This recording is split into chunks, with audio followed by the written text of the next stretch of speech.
Olá, meu nome é Gustavo e bem-vindo ao 10º episódio de Como Reformar Cedo em Portugal com ETFs acumulativos. E este episódio é mais especial porque a cada 10 episódios vou resumir os episódios anteriores para guiar os novos seguidores que querem acompanhar a série e não sabem por onde começar. Para além que existem muitas dúvidas comuns de quem começa a ver a série que já foram respondidas anteriormente. Por isso, neste episódio é como se fosse um mapa resumido de todos os episódios anteriores.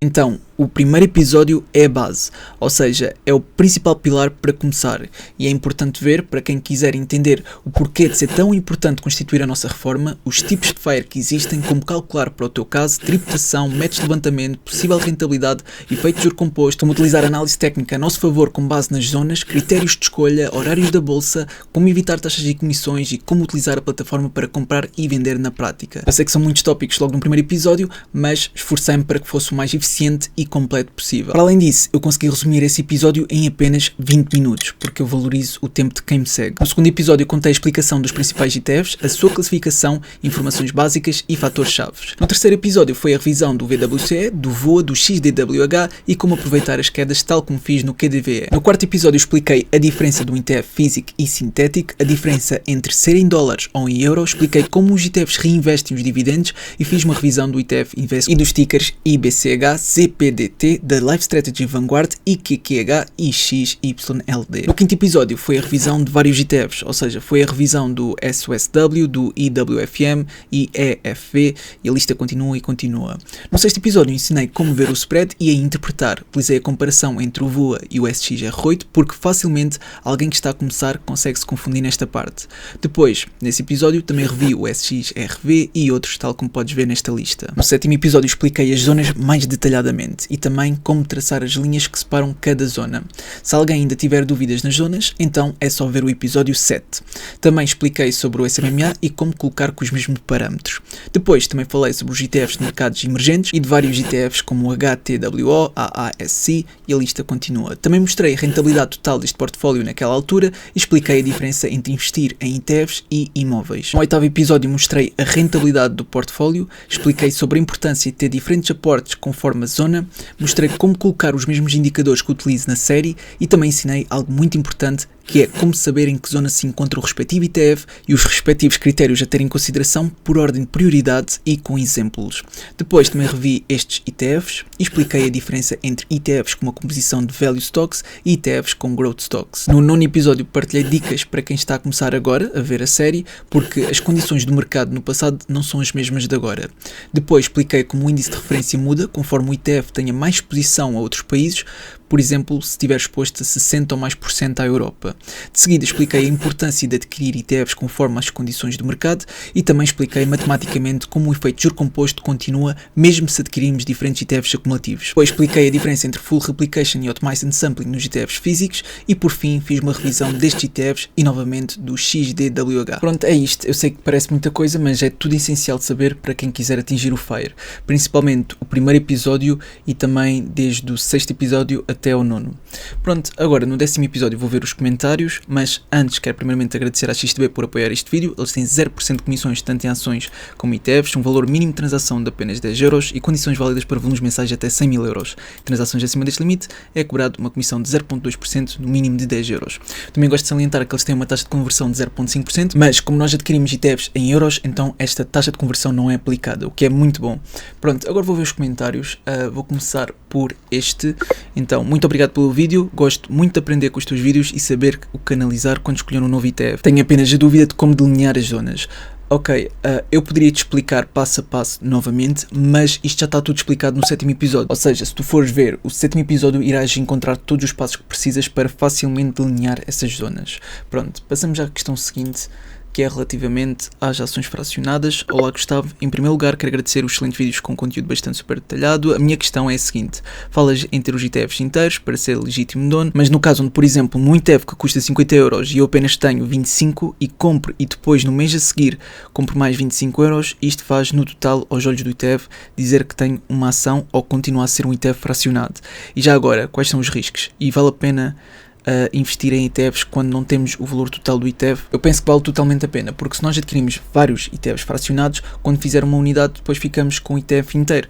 Por isso, sobre a tua questão, se adquirimos 25 euros num mês e depois adquirimos 25 euros no outro mês, de forma a totalizar, neste caso, os 50 euros que supostamente é o valor total do ETF, então sim, é convertido para um ETF inteiro. E aqui está, na XTB eles têm uma explicação. Se comprar, por exemplo, duas metades de uma determinada ação, irá resultar na pose de uma ação completa. Eles utilizam o exemplo de duas metades, mas pode ser 3, 4, 5, 6, 7, seja qual for a quantia que te sentes confortável. Por isso, eles aqui, para o exemplo de duas metades, dizem que sim, na XTB adquirir ações integrais de uma determinada empresa usando ações fracionadas resulta na sua conversão em ações integrais, dando-lhe assim todos os direitos associados às propriedades dessas ações, por exemplo, o direito de participar na Assembleia Geral.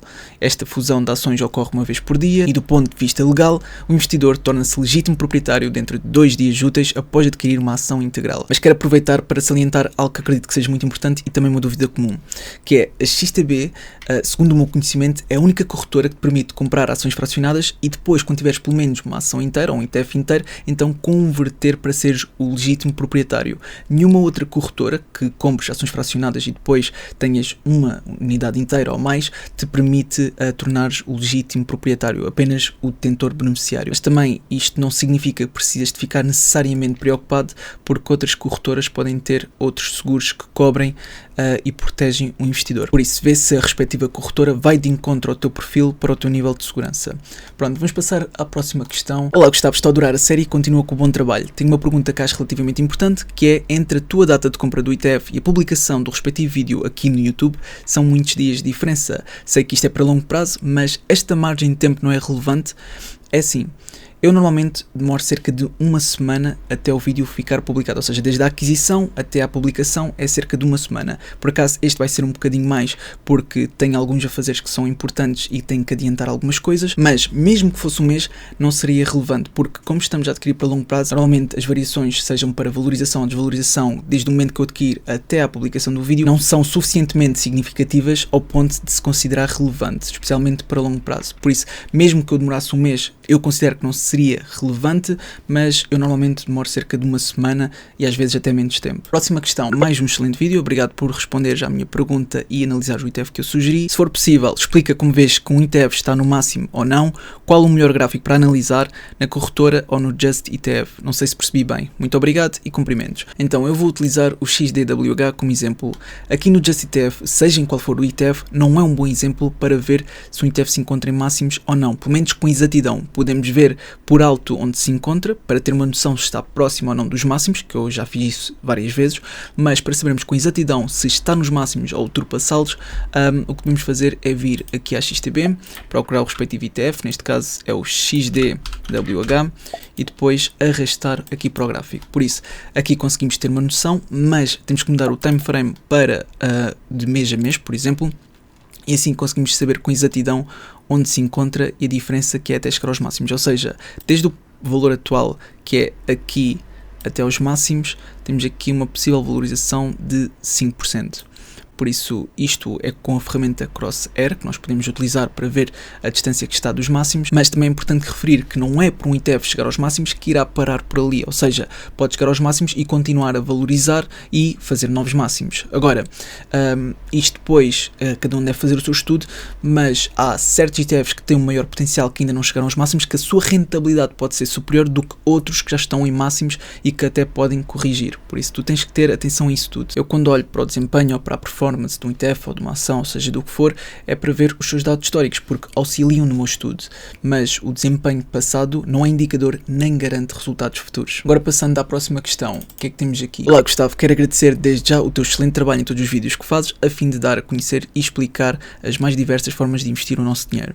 Tenho uma questão para te colocar, que pode até representar um grande número de pessoas, ou seja, tenho 55 anos e gostaria de saber qual é a tua opinião sobre a melhor maneira ou método de investir para uma meta de 10 ou 15 anos, tendo tendo em conta esta idade. Por exemplo, tendo em conta as tuas séries, reformar cedo, dividendos do mês, ações, gostaria de saber qual é a tua opinião sobre qual seria a melhor forma ou método onde investir.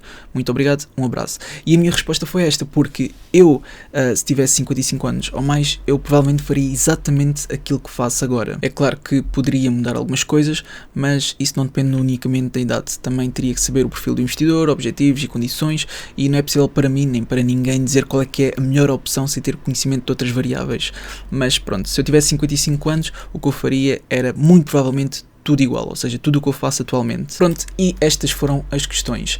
Agora, eu desta vez não revi outros ETFs que foram sugeridos, por isso eu peço que sugiras esses ETFs neste episódio, para então no 11º episódio ver calmamente cada ETF que foi sugerido. Agora passando ao ETF que eu irei adquirir para este mês. Eu, pelo menos segundo o meu estudo, do que vi, eu apenas tenho estas duas opções, que é o SUSW ou então vai ser o XDWH. Pelo menos segundo o meu estudo, dentro desta lista, penso que sejam os dois ETFs mais indicados para o meu perfil. Também houve uma questão frequente relativamente a este fecheiro. Este fecheiro que aqui apresento não está ainda disponível ao público, por isso, quando estiver disponível, eu depois aviso e partilho na descrição. Agora, relativamente ao ETF que irei adquirir, estive indeciso entre o SUSW e o XDWH. O XDWH é caso tenha interesse mais no setor da saúde. Por outro lado, temos o SUSW, que está diversificado em termos de setores. Nos países estão quase iguais, ou seja, aqui tem uma exposição de 61% aos Estados Unidos e aqui tem de 69%. Eu, honestamente, eu acho que vou adquirir o SUSW não só pela questão da diversificação nos setores, mas também pela exposição das ações, ou seja, neste momento está com cerca de 5,69% com exposição à Tesla, e a Tesla recentemente teve aqui uma boa queda, por isso eu se calhar vou aproveitar que está a ter esta queda. É provável que continue e que caia mais, por isso é um ETF mais arriscado que tem exposição a growth stocks, por isso deves fazer o teu próprio estudo e entender se este ETF é ou não indicado para o teu perfil. Se não for, tens outras opções, é uma questão de fazeres o teu estudo e veres qual é que poderá ser o ETF mais indicado. Em termos de volatilidade, é mais indicado para a zona 2 do que o XDWH, que em termos de volatilidade este tem 16.20 e o SUSW tem 18.33, e já sabemos que segundo os meus critérios tem que estar dentro dos 20% para pertencer à zona 2. É claro que podemos colocar aqui alguma margem e fazer exceções, por isso este parece-me ser o mais indicado. Até que podes ver que não estamos muito longe dos máximos, por isso podemos deixar esta margem para a volatilidade. De qualquer modo, estamos na zona 2, por isso aqui é 400 euros mais 100, por isso são 500 euros a investir no SUSW. .UK. Agora, não é por ser .UK que é em pounds, neste caso o SUSW, deixa-me só colocar aqui, é SUSW.UK, é em euros. Nós podemos ver isso ao clicar com o rato direito, nova ordem, e depois podes ver aqui ACC, que é acumulativo em euros. Por isso, clicarmos aqui, também conseguimos saber mais informações e conseguimos ver que realmente é em euros, ou seja, não existe taxa de conversão. Depois, eu quero só verificar o Total Expense Ratio mais uma vez, ou seja, é de 0.20%, é sampling. E aqui o XDWH é de 0.25%, ou seja, no SUSW.UK até temos um Total Expense Ratio inferior, e este ETF está classificado como um dos ETFs que apoia a sustentabilidade, por isso é outro aspecto positivo que pode fazer diferença para ti. Pronto, então 500 euros, não é? Por isso vou aqui, eu vou adquirir o mais próximo possível, por isso o mais próximo penso que seja 52 ações, exato, que é 496 euros. Se eu pusesse mais uma ação, daria 506 euros. Também é só por 6 euros, por isso eu prefiro um bocadinho mais do que a menos, e por isso vou comprar esta quantidade. Como estou a comprar de uma bolsa europeia, então o horário aplica-se à Europa, ou seja, se eu for aqui e ver mais informações, posso ver que está aberto entre as 8 da manhã até às 4:30 da tarde, de segunda a sexta. Pronto, e aqui está feita a nova aquisição. Neste momento tenho um prejuízo apenas de 0.10%, isto a contar também com o spread, por isso é muito pouco e não pescar de olhos, volto ao break-even. Eu vou só desviar a câmera para tu conseguires ver, aqui está, agora volto a colocar a câmera, e só para fazer uma comparação final, só para tu entenderes a diferença que existe entre o SUSW e o XDWH, repara que se utilizar o Crosshair, posso ver que tem uma possível valorização até aos máximos, que tenho que colocar isto mês para mês, no time frame, tem uma possível valorização de, deixa-me cá ver, mais ou menos 13%. Agora, se for ver o XDWH, tem apenas uma possível valorização de 5% caso atinja os máximos. Por isso, a diferença ainda é alguma. Pareceu mais indicado o SUSW. De qualquer forma, no próximo mês irei continuar a fazer o meu melhor para encontrar o melhor ETF para o respectivo mês, segundo os meus estudos. Por isso, é tudo por este vídeo. Eu espero que tenha ajudado. Se ajudou, não te esqueças de colocar um gosto para apoiar e até uma próxima.